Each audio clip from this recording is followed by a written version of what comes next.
Je vais vous donner un autre exemple d'improvisation réussie, pour vous montrer en fait que ce qui est important dans le processus d'improvisation, c'est que pour pouvoir réécrire et aboutir à quelque chose qui est structuré, fluide, lisible, il faut pouvoir jeter des choses, et pour pouvoir jeter des choses, il faut d'abord les avoir produites.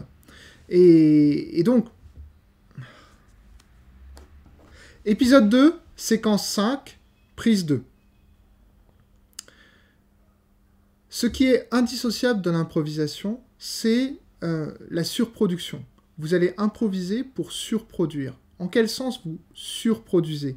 Vous surproduisez tout simplement parce que vous préparez des choses qui seront peut-être abandonnées dans le processus d'écriture, et notamment lors de la réécriture. Mais pour pouvoir jeter des choses, pour pouvoir identifier le cœur de votre histoire et resserrer votre histoire sur ces éléments les plus importants, les plus saillants, il faut avoir produit ces éléments. Donc pour pouvoir couper, il faut surproduire. Je vais vous donner rapidement un exemple d'une œuvre qui est née de cette improvisation. Vous connaissez peut-être Sur la route de Jack Kerouac.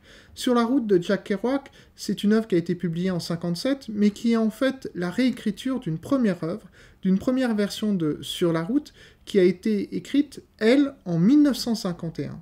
Il aura donc fallu 6 ans à Kerouac pour passer de son premier jet à la version définitive que nous connaissons aujourd'hui. Or, il y a quelques années, a enfin été publiée, en anglais puis en français, l'œuvre initiale de 1951, qu'on appelle The Scroll en anglais, ou le rouleau en français.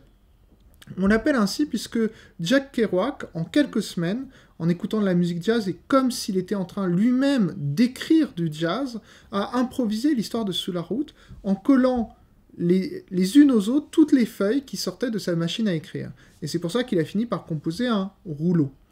Et son travail de réécriture a consisté à partir de ce rouleau qui avait été écrit en quelques petites semaines d'un seul jet, pour essayer d'en tirer le texte final que nous connaissons aujourd'hui et qui est devenu un classique de la littérature du XXe siècle.